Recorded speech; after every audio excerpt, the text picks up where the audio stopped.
Okay, today's study tip says, in anything you do, some things are more important than others. They are the high priority items. Excuse me. Identify them and build your studies around them. Notice topic headings. Notice where the instructor spends the most time or space, and pay attention to main concepts, not the example.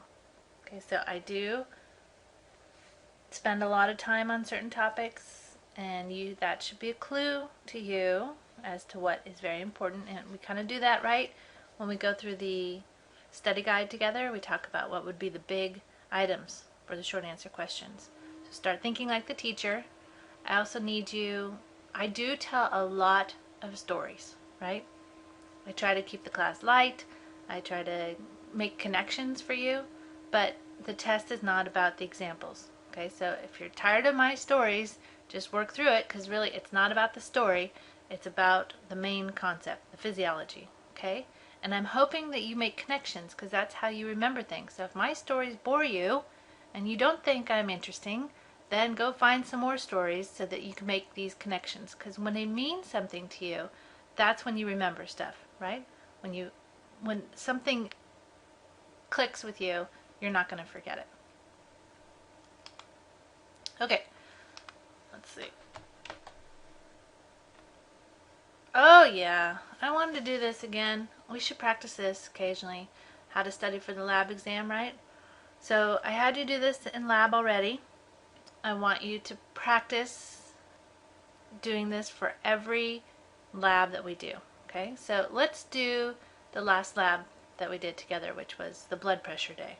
Okay, so I want to go through this with you again so that you see what I'm expecting you to do, and I think this will help you on your lab part of your exam. Okay, so remember, for every experiment we do, you want to do, what did we do? So the procedures. What did we see? That's the results. What does it mean? That's the physiology. And all the terms, so be able to describe each with 1 to 2 sentences, and be able to explain learning outcomes at the beginning of each lab found in the manual. Okay, the beginning is say learning outcomes. You should be able to talk about that out loud and tell me what you learned. So let's do 7.6, which was the measurements of blood pressure. So we took blood pressures and of course it took you a long time just to learn to do it, right? But once you figured it out, we measured blood pressure while sitting, lying, and standing up quickly. I need you to know how to measure blood pressure with detailed instructions. So you should be able to, speak out loud or write down. Remember, you're going to practice writing. All the steps of what to do, the pieces of the equipment, where to put this, where to put that, what the numbers mean, everything. What did we see? The results. The highest blood pressure was when we were lying down, the lowest upon quickly standing, and in the middle was when we sit. The physiology, okay? What does it mean? Well, that means that there was lots of blood in the upper body when you're lying down. Heart pushes harder, so the blood pressure was higher. Blood pressure is lowest when you stand because blood vessels are open and blood falls to the legs, and there's less blood in the brachial artery. Terms you should know: cardiac output, peripheral resistance, sphygmomanometer, laminar flow, turbulent flow, Korsakoff sounds, systolic pressure, diastolic pressure, how to calculate the pulse pressure and the mean arterial pressure, and table 7.1 with the hypertension and prehypertensive and all that stuff. Okay? 7.7 we did same day, cardiovascular fitness. We calculated our fitness number. We needed, this is our, what did we do? Okay, we needed pulse for lying down, you need pulse upon standing, and after a pulse needed after 2 minutes of exercise. And what did we see? Well, we saw our numbers, either good, excellent, fair, whatever, poor. What does it mean? The athletes recover quickly with their blood pressure and their heart rate. They don't even get up very high, so their blood pressure doesn't even go up very high, right? Non-athletes take longer to recover, and older people take longer to recover as well. Terms to know: maximum cardiac rate, maximum oxygen uptake, lactate threshold, ejection fraction, athlete's bradycardia, myocardial ischemia, and angina pectoris. Now, I just got all this stuff from the lab manual, so I just sat down with it looked at it, and I wrote all this down. Okay, so you need to do that for every experiment we do, and then you need to memorize it, right? Because on the test, that's where I ask you all the questions. So practice writing these terms and the definitions. Usually, of course, I put the definition and then the fill in the blank is the term, right? Okay, back to our regularly scheduled programming.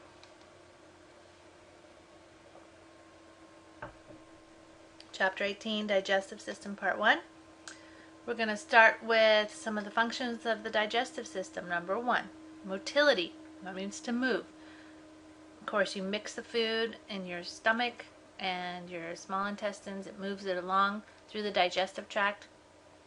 Secretions, water, buffers, enzymes, mucus.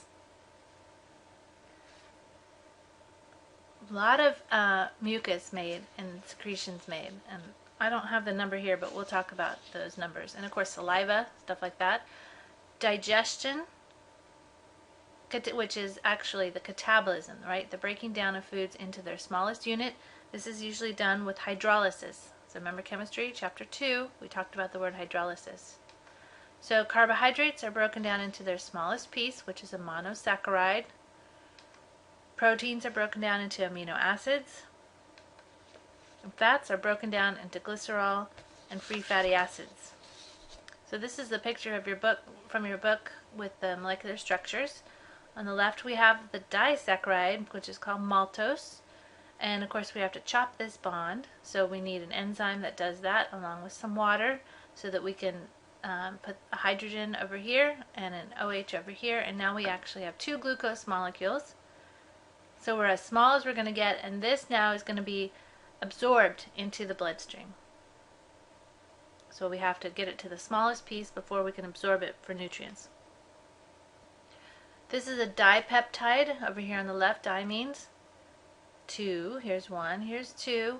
Again, we're going to use water and an enzyme to chop it and make 2 amino acids. This is now the smallest piece to be moved into the bloodstream from the lumen. Do you remember that word? The lumen of the GI tract. This one is the fat. So this is a triglyceride on the left, plus water, plus an enzyme that to digest it gives you 1, 2, 3 fatty acids, and this CH, this long 1, 2, 3 carbon chain is called glycerol. So we have fats becoming fatty acids and glycerol. Okay, so we had what we just stuck on 3, I think, right? We did motility, secretion, digestion, now we do absorption. So nutrients move from the lumen to the blood or the lymph. Now the reason I say lymph is because the first 2 things we just talked about, the monosaccharide and the amino acids, get absorbed into the bloodstream. There is a difference though in the absorption of the fats. So that glycerol and the free fatty acids are moved into the lymphatic system. They go through lymph nodes, then they come back into the blood supply. So we will talk about that in more detail. Okay. 5, it's storage and elimination. So we have storage, of course the stomach, right? Stores a bunch of stuff. We eat our whole plate full, right? Where does it go? To the stomach. And of course, when you're full, right? You go, oh, I'm so full, and you grab your belly. But that is not your stomach, right? I think the general public doesn't really know that. When you grab your stomach, you're not really grabbing your stomach. Your stomach, of course, is under your rib cage, right? And protected. It's all the intestines getting pushed out there, right? Bulging underneath your jeans. And we store in the large intestine. All the feces are there until we can eliminate, get things out. Number 6 is the immune barrier. So the GI tract technically is considered outside of the body. Think about that, right? From your mouth, all of it is connected to the outside world. And so you really need to have a good protection from all the junk that comes into our body. And I'm not talking just, junk food, right? But junk meaning particles of things we shouldn't have, and viruses and bacteria, all kinds of stuff. So we have simple columnar epithelial tissue. Oh, I know you love that word, huh? Yep, you love when I talk anatomy. Simple columnar epithelial tissue, tight junctions, and tons of lymph nodules. especially in the small intestine area. So our body has to fight off stuff that comes in. It always does, and it does a good job unless you are sick and you're working too hard and you're not sleeping and you're not eating well. Okay? So take care of yourself, lower your stress so your immune system can be strong. This is a reminder of the anatomy. Speaking of anatomy, look at this nice shiny guy. He's shiny. Look at that shine. Oral cavity, teeth and tongue, pharynx, remember all the salivary glands, esophagus, remember the epiglottis, coming down to the stomach, duodenum, around and around and around we go, jejunum, ileum, the ileocecal valve, remember that, then the ascending colon, transverse, descending sigmoid, and the rectum at the end. We also want to talk about next time more detail about the 3 accessory organs, we call them, the liver, the stomach, and the pancreas. So we'll talk about them next time. This time we're going to pretty much make the way all the way down. Okay, so you should remember all this stuff, common bile duct, every word on here you need to know. So if you don't remember it, please review it. Okay, so there are 4 layers of the GI wall that you learned in anatomy. Please place these layers in the correct order from outside to inside. Mucosa, serosa, muscularis externa, and the submucosa. Describe the tissue and function of each layer. Okay? Turn off the show, pause me, and come back in a minute after you write this down.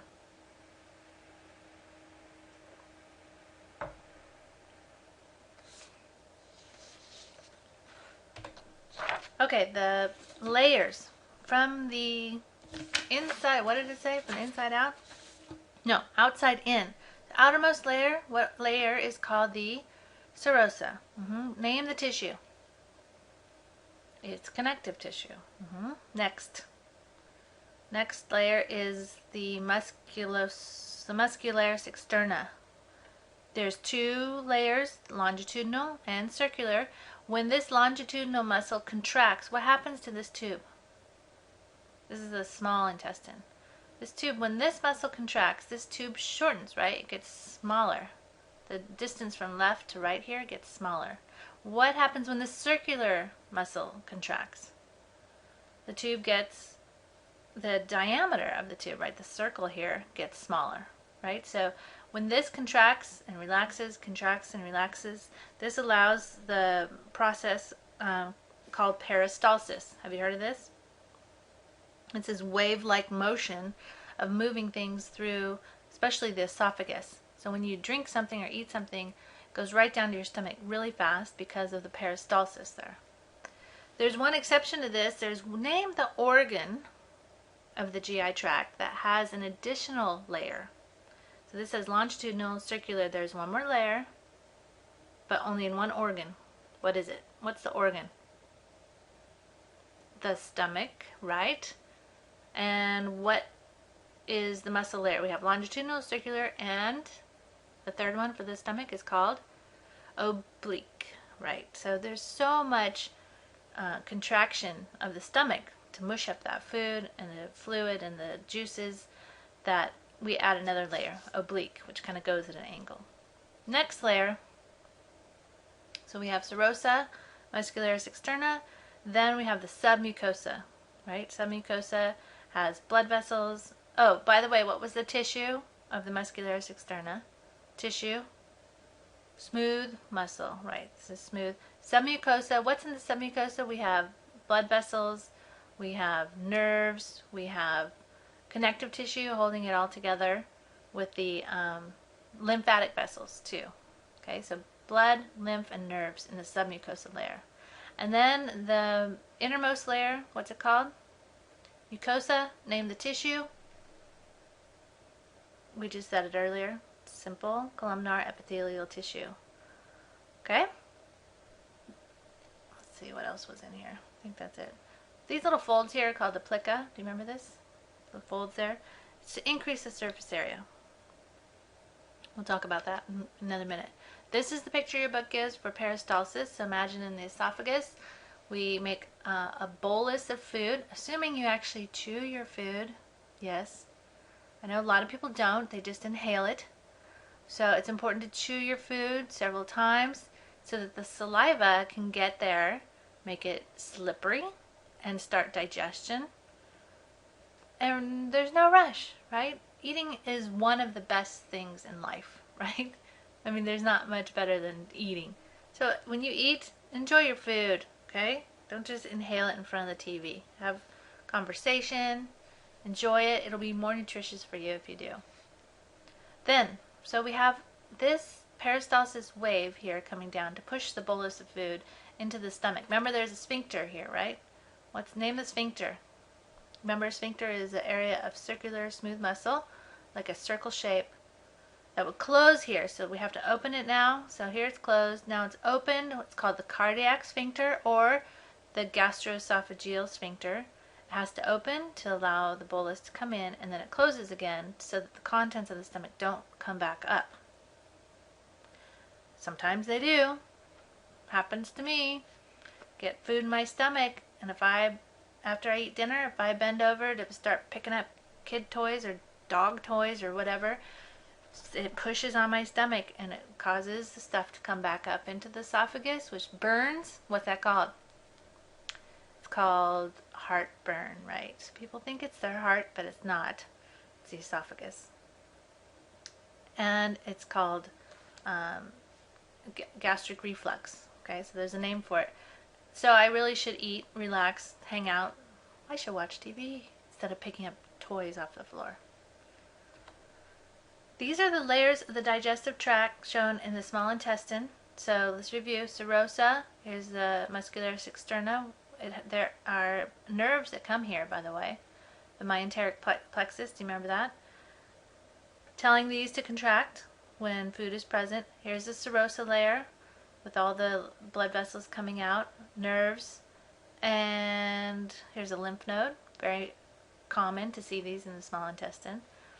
Let's see, I wanted you to see the lacteal. So remember, the lymphatic system is one way, so the lacteal brings lymphatic fluid out from this little finger-like thing sticking out. This finger-like thing is called a villi. So villi means finger. The purpose of the villi is to increase surface area for absorption of nutrients. So make a fist with your hand. Do it now. And you can see if you were to absorb nutrients over your fist, you'd have this, circle, this ball shape. Now open your fingers. And you can see, draw along the edge of your fingers. You can see how much more surface area you have now with your fingers open. And that's good for absorbing nutrients, right? When someone has inflammation of their intestines, all these finger-like things become swollen and the whole thing becomes a big blob and they don't get any nutrients. This has to be a healthy with the little villi sticking out so that you can have more nutrients absorbed. And that's what we want, right? That's really why we eat, is to get good nutrients in our body. Okay, so starting at the top, we have the oral cavity, your mouth. Oops, it's a mechanical type of digestion, so we have two types of digestion. One is done with chemistry, so we call it chemical digestion. Those are the enzymes. Then we have the actual breaking down of food mechanically by, the esophagus, like we just showed with peristalsis. In your mouth, you have your teeth and your tongue to start moving things around. So that's called mastication, chewing. We produce 1 to 2 liters of saliva each day. Some people spit out their saliva. That's disgusting. Do not do that. How's that? I don't know why it's becoming more and more common for people to spit on campus, and it's something that's kind of new in the last 5 years probably.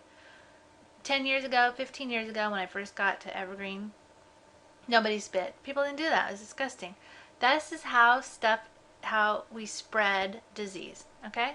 Someone has a cold and they go, oh, I can't swallow it. I must have to snort it and spit it out onto the ground. Well, then someone steps on it, and then they walk into the classroom and then someone else steps on it. Someone touches their shoe because it's falling off because it needs to be tied or whatever.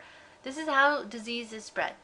Okay, so it's not a good idea to spit. If you are spitting, there's no need to. Your stomach takes care of everything. Okay, so if you feel like you have something in your mouth that's disgusting, the best place to put it is in your stomach, where the pH is 1.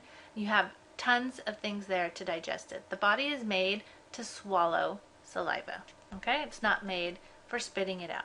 And to all of those who are walking around in your spit, we appreciate that you stop. Thank you. What you have in the saliva is called salivary amylase. Have you heard of this? To digest carbohydrates, we use amylase. So you're going to see it twice. You're going to see it from the pancreas, and you're going to see it from the saliva. So we chew, and the carbohydrates start to get digested. The mucus of the saliva is one of the most important parts. It's to make the food slippery so that you can swallow it. Have you ever done that experiment? That game where you put a bunch of saltine crackers in your mouth, and you put like, okay, everyone put 1 cracker in your mouth, and then you try to whistle, and then let's do 2 crackers, right? And 3 crackers. You can't get very far. You're at 4 crackers is about it. So you've got to have that to mucus to lubricate the food. The other important thing that's there is called lysozyme.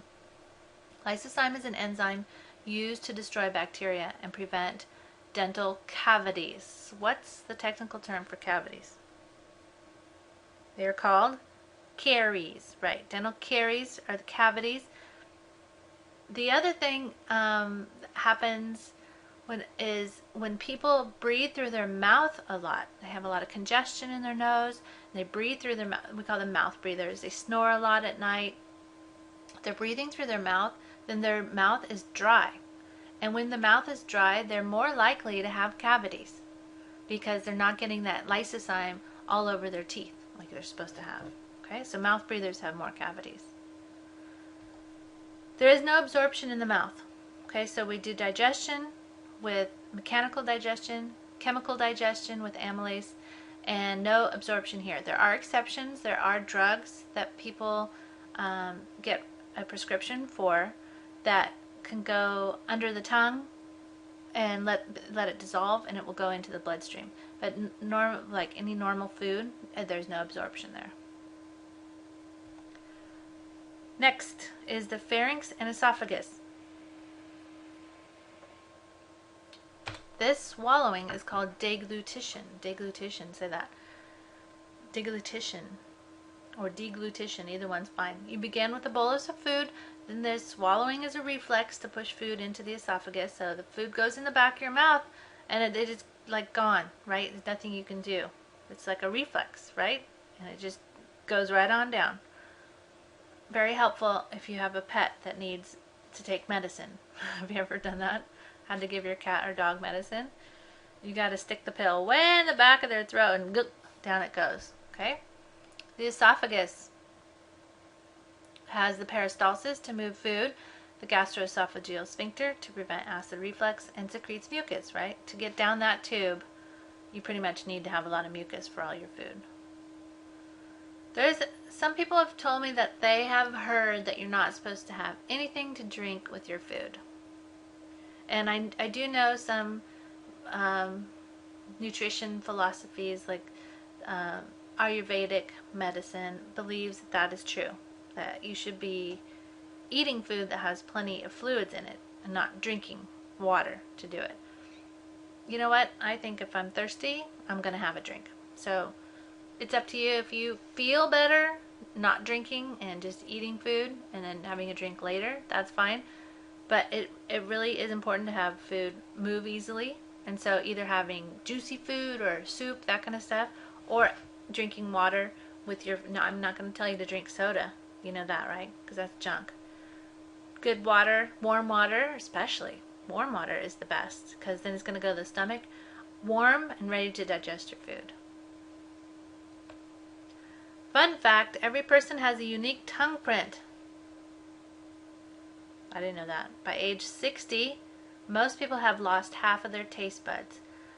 I believe that. You know, they say that that's why little kids don't like a lot of foods because their taste buds are so strong. They can taste all kinds of things that old people can't. It's true. They can. They have great taste buds. So by the end, you can eat everything and it's okay. You won't have any teeth then by anyway, right? You'll be an old person, you'll just be eating your applesauce. Stomach functions, I'm just joking, right? You're going to have healthy teeth and not be eating just applesauce. The stomach functions: 1, to store food. 2, to begin protein digestion. Did you know this? The only digestion really in the stomach is for proteins. There is absorption of alcohol. Oh yeah, you know this, right? You drink some alcohol and within 2 minutes you can feel it. You can feel the effects of it. And that's because it's absorbed quickly through the through the stomach. If you don't have food, especially, you can feel it. So it's important depends on what your goal is, okay? Alcohol with food slows down the absorption into the stomach. Aspirin and water are absorbed. The water is a good thing because like you're thirsty, right? So you have to have the water and you want it to quickly go into the bloodstream. So it's all about blood pressure, right? Keeping the blood happy. Blood is king. So if the blood needs water, when we drink, we want it to go into our bloodstream right away. So that makes sense. The stomach secretes gastric juice from the gastric pits.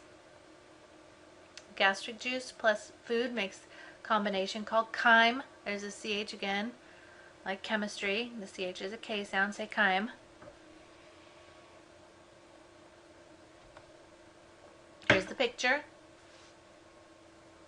Let's see, do you remember all this? The gastric pits. Here's the mucosa layer. The gastric pits.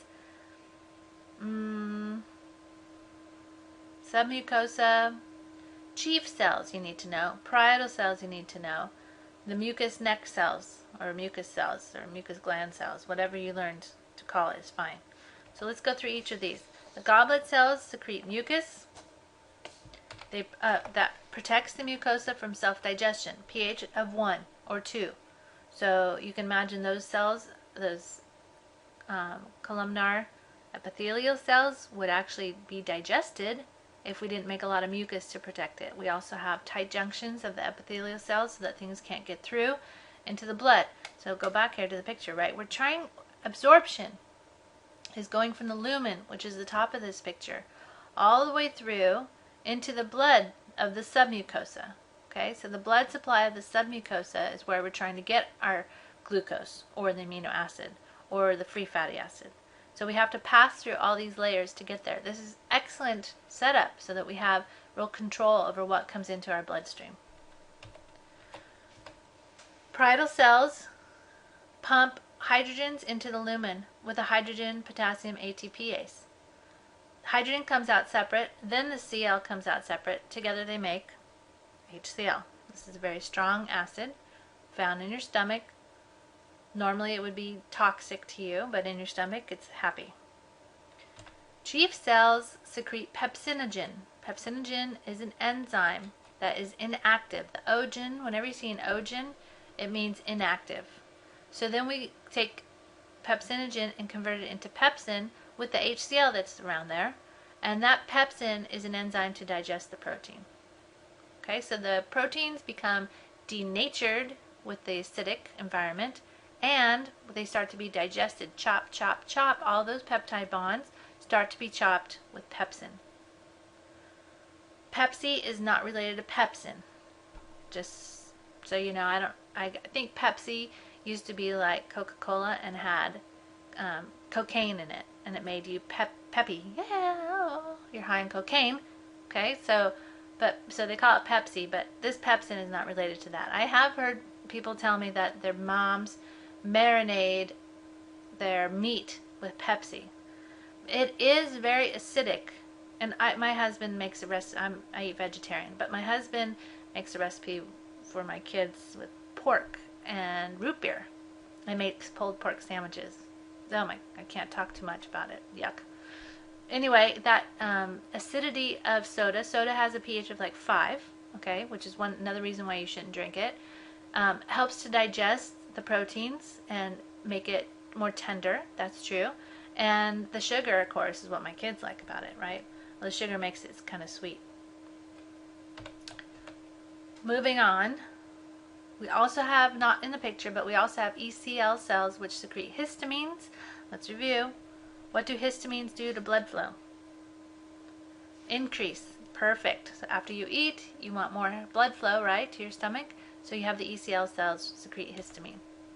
G cells, nice. G is for gastric, which means stomach. G cells secrete gastrin. Gastrin increases stomach contractions. Good when you're eating, right? And D cells secrete somatostatin, which decreases stomach contractions. This is good homeostasis stuff, right? One thing helps it go up, one thing helps it go down. So we have gastrin and somatostatin. Okay, next we're back to the stomach functions. So we went through stores food, begins protein digestion, absorption of alcohol, aspirin, and water, secretes gastric juice, and then we spent 3 slides talking about the gastric juice, and now we're back to step 5. Mixing. So we have peristalsis every 20 seconds in the stomach. Remember, we have the third oblique layer to help that. And then emptying. 1 tablespoon, TB is tablespoon, of chyme goes through the pyloric sphincter. From the bottom, remember the pylorus is the bottom of the stomach, right? Into the duodenum, or duodenum, however you want to say it. So that we slowly release the contents into the small intestine. We don't want to go fast, otherwise there won't be good absorption of nutrients in the small intestine. Okay? Can you live without a stomach? Yep, you can. You'd have to watch how you eat though, huh? Probably some kind of supplement for the amino acids instead of those proteins, right? Because you can't really get the protein digestion going too well. You've heard of the stomach bypass, the gastric bypass, right? That makes the news.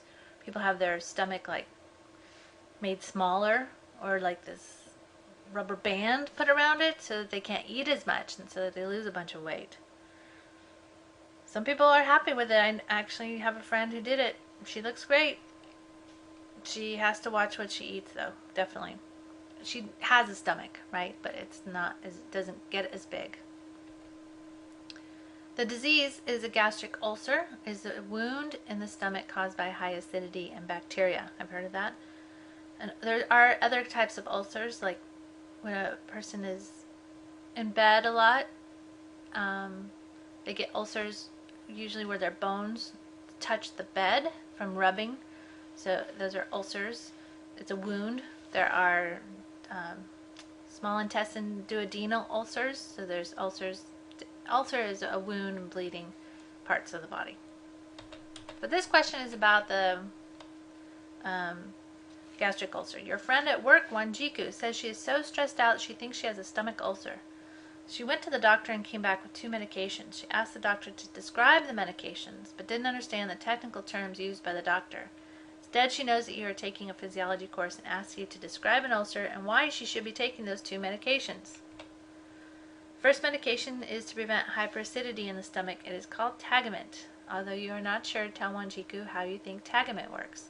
And the second medication is an antibiotic. Tell Wanjiku why this would be helpful. Okay? So pause the show. Think about this.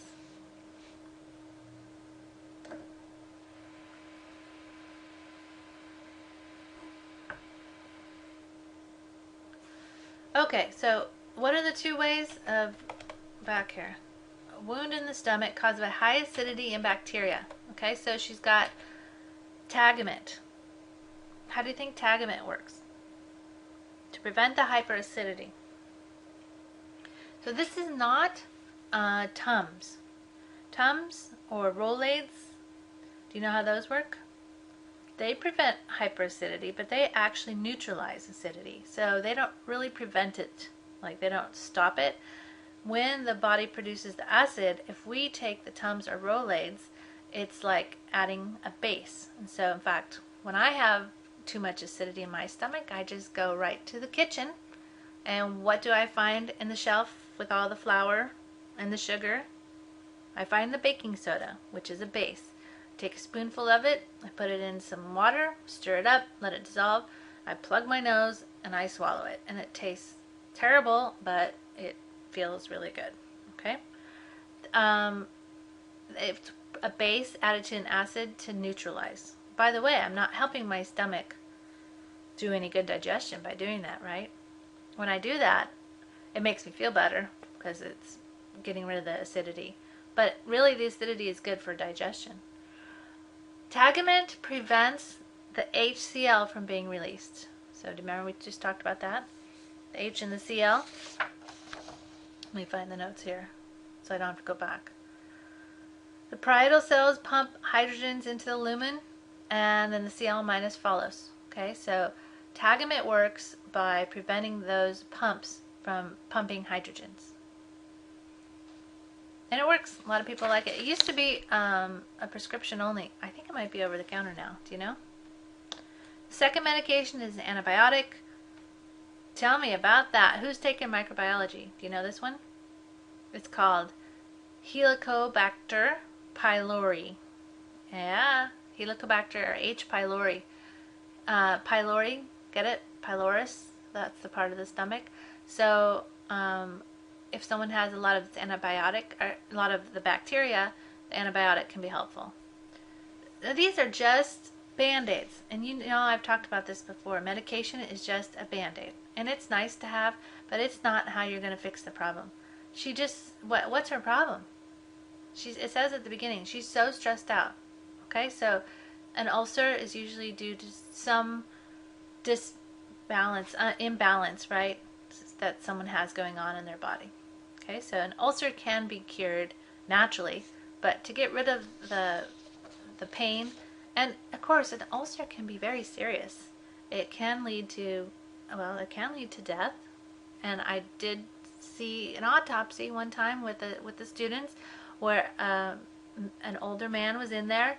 He they were going through the pieces, the organs, and they showed us a hole in his duodenum. There it was. And the doctor was mad because he said that the records showed that the man had been to the hospital, had asked for help, had said his stomach hurt, and didn't get medication for it. They said, oh, you'll be fine. And then a hole in the duodenum continues to grow, and eventually contents of the small intestine ended up in his body, toxic, and he bled. So it is important to take care of it. Definitely. It's not something that just goes away on its own easily. Okay, sorry to make a bad note. Students used to love those autopsies, and I think they are pretty cool too. Okay, the mucosa and the submucosa of the small intestine. This is to remind you again of the villi. Here's the goblet cells that make secretions. Here's the intestinal crypt. Do you remember that? You need to remember all these words. If you don't, look them up. Simple columnar epithelial tissue. Here's the lacteal. This is where we get absorption of nutrients. So imagine a glucose molecule out here on the left has to go through this layer of the mucosa into the blood supply. Triglycerides broken down into free fatty acids are going to go into the lacteal. So it's going to be a little different. Amino acids will also go into the blood. Same. The small intestine also does segmentation, which is just circular smooth muscle moving. So the peristalsis was longitudinal and circular. This is just circular. So it squeezes in these two spots, and then it squeezes in the next two spots. And what that does is it mixes and it slowly moves to allow digestion through all these little bumps here. Okay? That's called segmentation. So the small intestine is the location for most digestion and absorption. Okay, so everything usually is going to be absorbed here because there's a lot of it, right? The small intestine is super long, plenty of space, and good surface area, right? That increased surface area. Absorption of is the movement of nutrients from the lumen to the submucosa. 9 liters is absorbed each day. You make 7 liters of digestive juices. Get over that, huh? You know the 2-liter soda bottles which you don't drink? Imagine 3.5 of those is how much you make from your mouth, your esophagus, your stomach, and your small intestine. Nice. The villi and the microvilli are for increased surface area for absorption. So the villi are the finger-like projections that stick out. Microvilli, let's go back. Where is it? Is it on here? Out on the edge. You remember this from anatomy? These are simple columnar epithelial tissue, but remember on the end it has what's called a brush border. So you have little teeny microvilli. So not only do we have villi for surface area, but we have more things that stick out for even more surface area. So we got double coverage. The brush border, it's called a brush border because it looks like a brush, right, underneath the microscope. The brush border enzymes are in the microvilli for final digestion. Okay, so you have like most of the carbohydrates are broken down into maybe a disaccharide or a dipeptide until you get to the brush border enzymes for final digestion.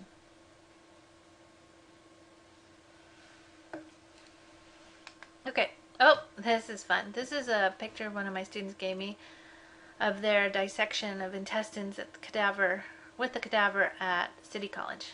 So any of you taken a class there, you would recognize this room probably.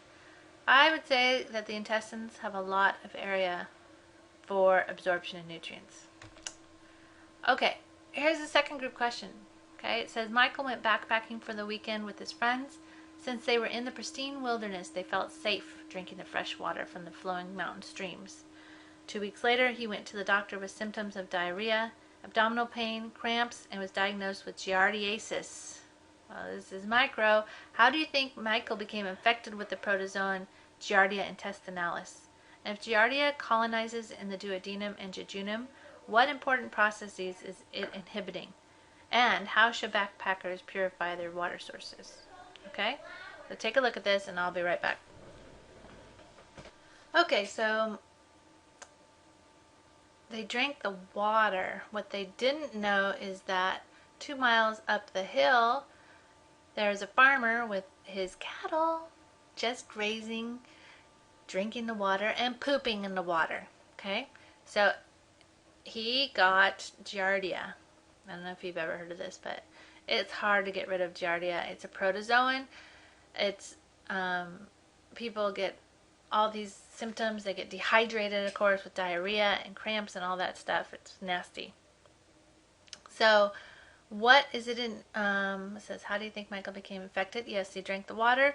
If it colonizes in the duodenum and jejunum, what's it inhibiting? Absorption of nutrients, right? So Michael's really sick, and he's not going to get better if he can't absorb all the nutrients, right? How should backpackers purify their water? Well, you know, there's lots of different ways. Boiling the water is a great idea because then the bacteria or protozoan can't survive. There are excellent filters now that they make for a handheld pump that they could use. Some people do add iodine to the water.